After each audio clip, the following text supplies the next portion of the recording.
Sunil, take us through the details that you have about this case where a case of rape and murder has been registered. बिल्कुल देखिए, जिस तरह से संदिग्ध अवस्था में जो कॉलेज की छात्रा है उसका शव हॉस्टल के कमरे में मिला, तो उसके हिसाब से पहली नज़र में पुलिस ने को ये लग रहा है कि उसके साथ बलात्कार हुआ है और फिर उसकी हत्या कर दी गई है, गला दबाकर दुपट्टे से गला दबाया गया है।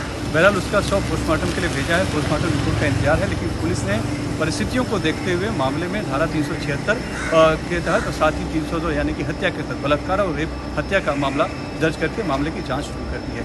पुलिस ने दरअसल शाम को कल 5 बजे सूचना मिली थी कि जो लड़की है वो मिल नहीं रही है, घर का कमरे का ताला जो है कि बाहर से बंद है, लेकिन हॉस्टल के बाहर जाने की कोई उसकी एंट्री नहीं है। उसके बाद पुलिस को सूचित किया गया था।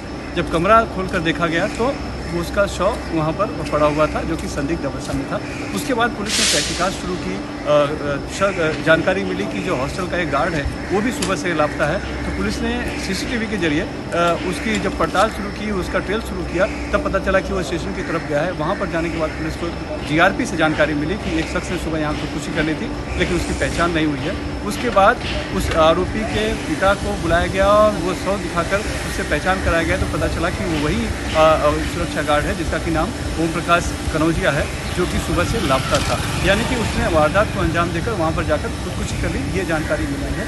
उसी के हिसाब से पुलिस आगे की तहकीकात कर रही है। हालांकि उसकी उम्र 30 से 32 के करीब बताई जा रही है। वो उसकी एक बेटी भी है उसको, और वहीं पर लगभग 10 से 15 साल से वहाँ रह रहा था, अलग अलग काम करते हुए वहाँ पर वो सुरक्षा गार्ड की नौकरी कर रहा था। तो पुलिस ने अब मामले में तहकीकात शुरू की है, जांच की जा रही है आगे की। लेकिन इस पूरे मामले से एक जो सवाल उठ खड़ा हुआ है वो है कि सरकारी या हॉस्टल की बात करें तो हॉस्टल में लड़कियों की सुरक्षा पर, क्योंकि दूर दराज के गाँव से अपने परिवार से लड़कियां आती हैं अपना करियर बनाने के लिए, पढ़ाई के लिए, और इस हॉस्टल का सहारा लेती हैं। और वहाँ पर अगर इस तरह की वारदात होगी तो आगे से पहले वैसे माता पिता पहले भी अपनी लड़कियों को दूर भेजने से डरते हैं, तो और भी डरेंगे, जिससे उनके करियर पर कहीं ना कहीं असर पड़ेगा। ये एक सवाल इतना शुरू हो गया है।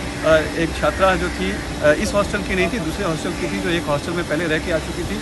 उससे जब इस संबंध में बात हुई तब उसने भी इस बात की चिंता व्यक्त की और ये कहा कि जो भी लोग वहाँ काम करें उनका बैकग्राउंड पहले चेक होना चाहिए, और बहुत ज़रूरी है कि सुरक्षा व्यवस्था बहुत पुख्ता करने की हॉस्टलों की।